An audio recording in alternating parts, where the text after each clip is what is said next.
شکریہ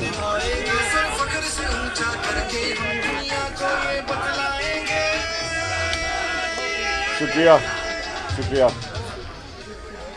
بسم اللہ الرحمن الرحیم. ایاک نعبد و ایاک نستعین.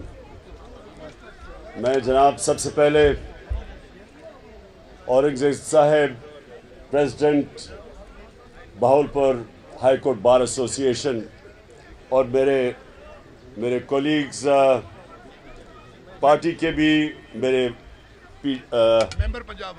ممبر پنجاب بار ہمارے آئی ایل ایف کے سپورٹرز شاداب جعفری آئے ہوئے ہیں جنہوں نے آئی ایل ایف تقریباً شروع کی تھی اور میرے members of Lahore high court bar اور ہماری جو فیمیل لائرز اور میلز.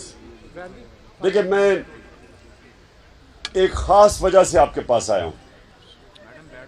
میں چاہتا ہوں کہ ذرا آپ اس کے اوپر آج سوچیں بھی, جب آپ گھر جائیں اس کے اوپر سوچیں اور آپ یہ ذہن میں ڈال لیں کہ جب تک ہم اس ملک کے اندر ہم جو بار بار ایک بات کرتے ہیں قانون کی حکمرانی, اصل میں ہم بات کرتے ہیں انصاف کی. ہم کیوں کہتے ہیں قانون کی حکمرانی؟ کیونکہ جنگل کے قانون کے اندر طاقت کی حکمرانی ہوتی ہے, جن کو ہم بنانا ریپبلکس کہتے ہیں. بنانا ریپبلک ہوتی وہ ہے جہاں قانون نہیں ہوتا, انصاف نہیں ہوتا.